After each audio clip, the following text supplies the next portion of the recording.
An allegory. So, as a literary device, an allegory is a narrative, whether in prose or verse, in which a character, such as the allegorical figure in the painting, a place or event, is used to deliver a broader message about real world issues or occurrences. So, this is kind of what we're getting at, guys, with the question that we had at the end. So I'm going to try to explain this with Plato's Allegory of the Cave. So imagine there's a cave, and in the cave are three prisoners. They have been there their entire life, since birth. And the prisoners are tied to some rocks. Their arms, their legs, everything's bound. Their head is tied in a way that they cannot look anywhere but straight ahead in front of them.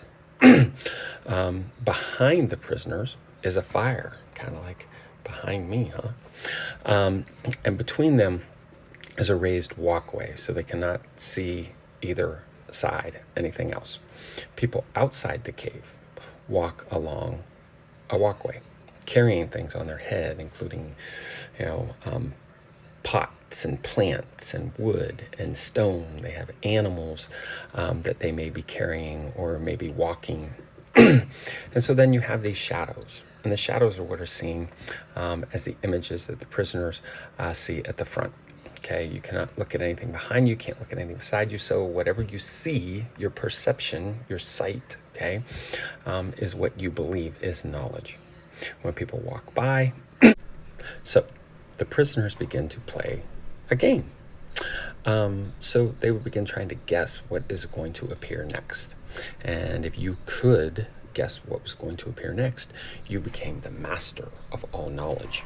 And so that this person was the most clever of all of the individuals who were in the cave. And all they knew was what they saw on the wall. So, next thing is going to be the escape. So one of the prisoners is going to escape from his bindings in the cave. When he gets outside, he is shocked by what he sees because he cannot believe it is real, because all his life he's seen it very, very different. As he becomes used to these new surroundings, he begins to realize that his former view was wrong, that it was just not the correct things.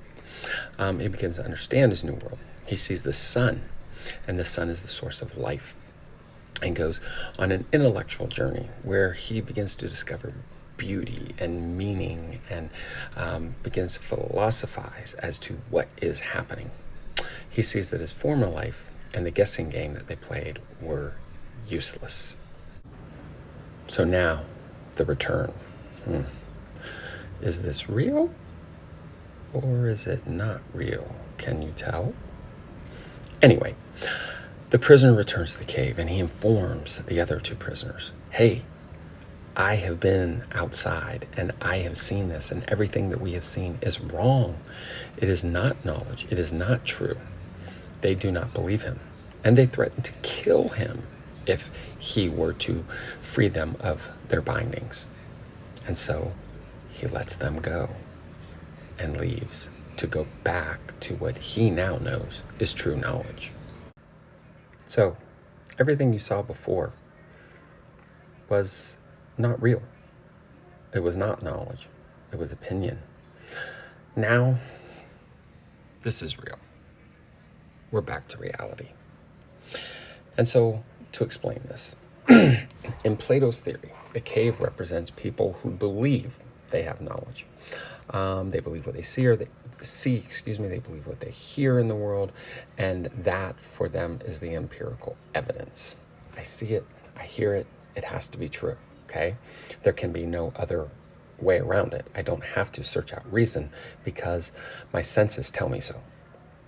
The shadows represent the perceptions of those who believe empirical evidence gives them the knowledge. If you believe that you see this, that should be taken for the truth. All you have to do is see it. All you have to do is hear it.